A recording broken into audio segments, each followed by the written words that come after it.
Have you ever lost someone you love so deeply that even the silence sounds different afterward? This isn't a ghost story. No spirits, no flickering lights, just a quiet box in an attic and the voice of someone who's already gone. It began with rain and a wooden box sealed with wax. Inside, 12 letters, each one labeled, each one written by a woman who had already died. This is the story of the letters she left behind. Emily passed away on a rainy Thursday afternoon. She was 33. A sudden, silent heart condition, the kind that steals a person in seconds. Her husband, Noah, didn't cry at the funeral. He didn't speak, didn't collapse. He just stared, as if the world had muted itself. They had been together for 9 years. She painted, he wrote. They weren't loud people, not the kind that filled a room, but when they were together, they didn't have to be. After she died, the house felt different. Still, not peaceful, just still. 2 weeks later, Noah found himself in the attic. He wasn't sure why. Maybe he was looking for her sketchbooks. Maybe he just wanted to remember. And that's where he saw it. A small wooden box, wrapped with string, sealed with red wax, dusty, untouched. A tag on top, written in her handwriting. For Noah. Open the first letter when the rain comes. 3 days later, it rained. A soft, steady kind of rain. The kind that taps gently at windows. That smells like something beginning, or maybe ending. Noah stood by the window with the envelope in his hands. He didn't move for a long time. Then he opened it. Noah, if you're reading this, then the rain has come again. I always told you I loved the rain. You didn't. You said it made everything feel heavier, more alone. But I always thought the rain made the world quieter, like it paused to breathe. Maybe right now, it's softening the pain, just a little. I'm not there to hold your hand, but these letters, they're the closest thing I could leave behind. I wasn't afraid to die, but I was afraid of you having to live through it. So, this is me walking beside you, one letter at a time. Start here. Start with the rain. Love, M. That night, Noah didn't sleep. He sat in the dark, holding the letter, listening to the rain. And for the first time since she died, he let himself cry. Not loud, not dramatic, just quiet tears, down his cheeks, into the pillow, until he fell asleep with the letter still in his hand. Weeks passed. Grief doesn't move quickly. It seeps into everything. The house was quiet. Calls stopped. The fridge held spoiled food he couldn't bring himself to throw away. His birthday came. He didn't tell anyone. He didn't want to remember. But the letter was waiting. Open me on your birthday. He opened it. Happy birthday, love. I'm guessing you didn't celebrate. I get it. But even if you don't feel like it, please try something small. For me, eat something sweet. Light a candle. You don't have to make a wish. Just sit with the flame for a moment and remember, you're still here. Birthdays don't have to be about celebration. Sometimes they're just about survival. So today, I want you to be proud of surviving, of staying, of trying, even when it hurts. And Noah, you are so loved. Always, M.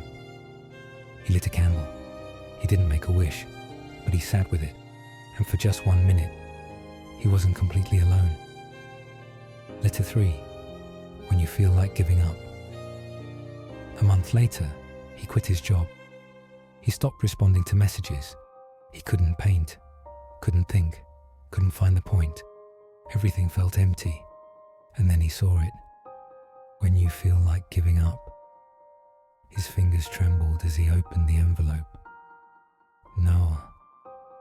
This part, the hollow days, they're the hardest. It feels like you're walking through fog, like you're made of glass and the world could shatter you just by existing.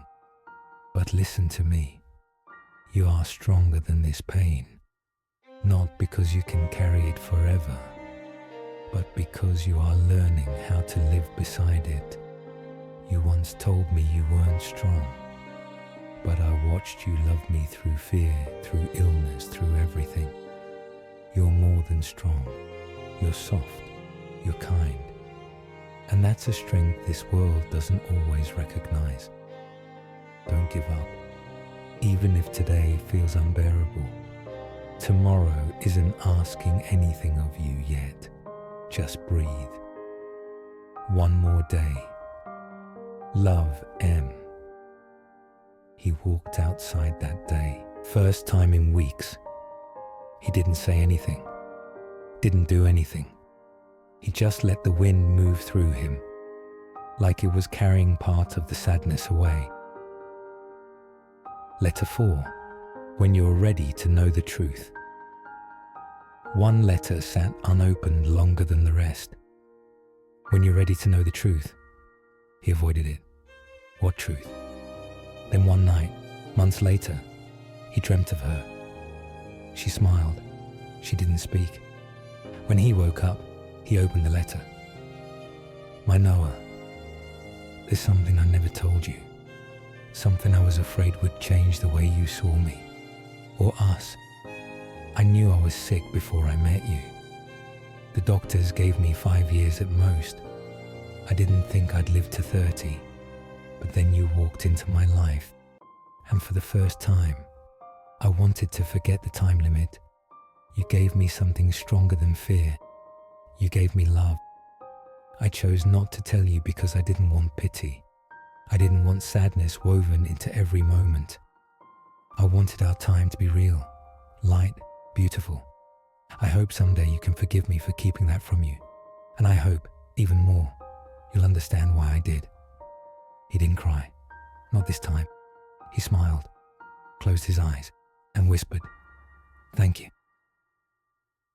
Letter 5. When you're ready to live again. Seasons passed. The grief shifted. It didn't leave, but it no longer consumed. The house grew quieter, but not as painful. His chest felt lighter some days, and he started painting again. One morning, he woke up, and the sun felt different. Gentler, and he knew it was time. He opened the final envelope. When you're ready to live again. My love, if you're reading this, then you've made it. You survived the unimaginable. Grief changes shape. It becomes a companion, a shadow. But it doesn't have to be the whole world anymore. You're allowed to smile. You're allowed to fall in love again someday. You're allowed to laugh out loud without guilt. You're allowed to keep going. That's what I always wanted for you. Live, Noah. Not because you're forgetting me, but because I will always be part of you. And when it rains, don't be sad. Close your eyes and smile, because you were the best part of my life. Always am. Noah placed the letter back in the box, closed the lid, tied the string again, and set it on the windowsill where the light could touch it. That afternoon it rained again, and for the first time in a long time, he smiled, because some people never really leave. They just become part of the air, part of the silence, part of you. And some love stories don't end. They simply change form.